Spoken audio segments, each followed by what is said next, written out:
नमस्कार मंडळी, आज तळ्यावरती गेलो होतो मासे पकडायला आणि तुम्ही बघू शकता आपल्याला मासा केवढा मोठा लागलेला आहे. 2.5 ते 3 किलोचा मासा आहे, रहू मासा. याला चला वेळ न घालवता याला सुरुवात करूया साफ करायला आणि रेसिपी. हे अशा प्रकारे आपल्याला खवले काढून घ्यायचे आहेत. याच्यावरती जे आलेले खवले ते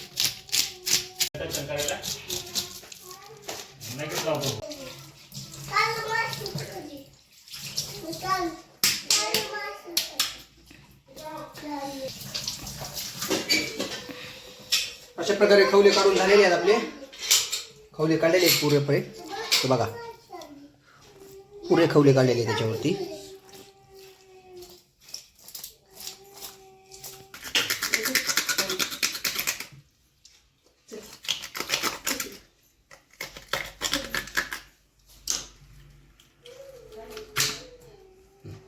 प्रकारे साफ झालेला पूर्णपणे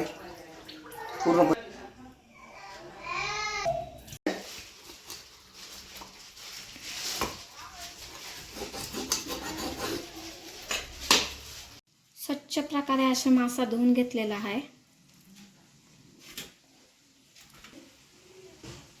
मीठ टाकायचे चवीनुसार, हळद, मिरची पावडर, त्यानंतर चांगलं मिक्स करून घ्यायचं. सर्वात आधी आपल्याला तवा घ्यायचा आहे. तवा तापल्यानंतर तेल टाकायचं आहे. तेल गरम झालं की कांदा टाकायचा आहे. त्यानंतर लसूण,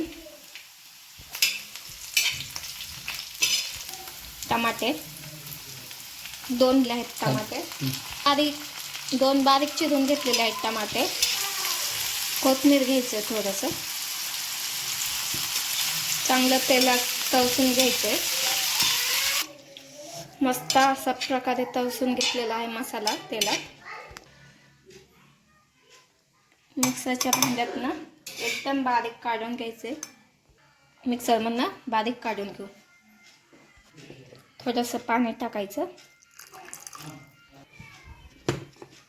ह्या पद्धतीत बारीक करून घ्यायचं आहे.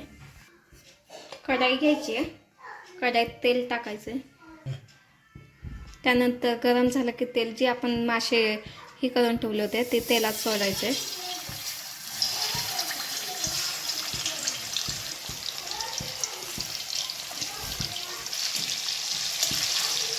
हलकसं तळून घ्यायचं, जास्त नाहीये. अशा प्रकारे तळून घ्यायचे. मासे तळून घेतल्यानंतर त्याच तेलामध्ये जी मसाला आपण मिक्सरमधनं काढून घेतला होता ते टाकायचे.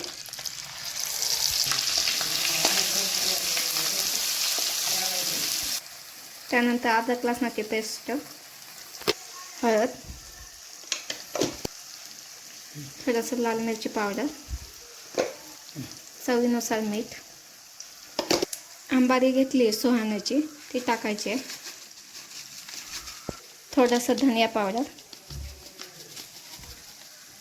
थोडंसं येसूर, चांगलं मिक्स करून घ्यायचं आहे.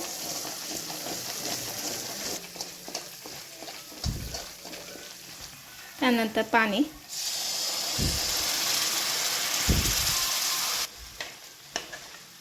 उकळी फुटली आहे. त्यानंतर मासे टाकायचे. तर टाकलं मी.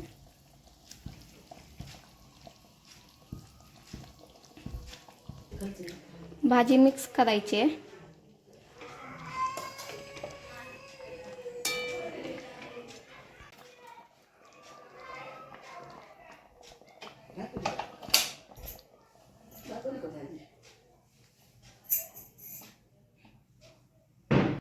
अशा प्रकारे रहू फिश करी रेडी आहे. त्यानंतर कोथिंबीर टाकायची आहे. अशा प्रकारे आपली रहू फिश करी रेडी आहे. माझी भाजी आवडत असेल तर लाईक, शेअर, सबस्क्राईब करायला विसरू नका. धन्यवाद.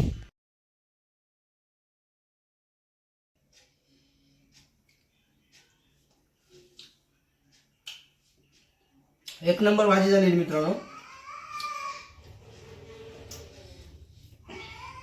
एक नंबर. आपल्या चॅनलवरती तुम्ही नवीन असाल तर आपल्या चॅनलला शेअर सबस्क्राईब करायला मात्र विसरू नका. धन्यवाद.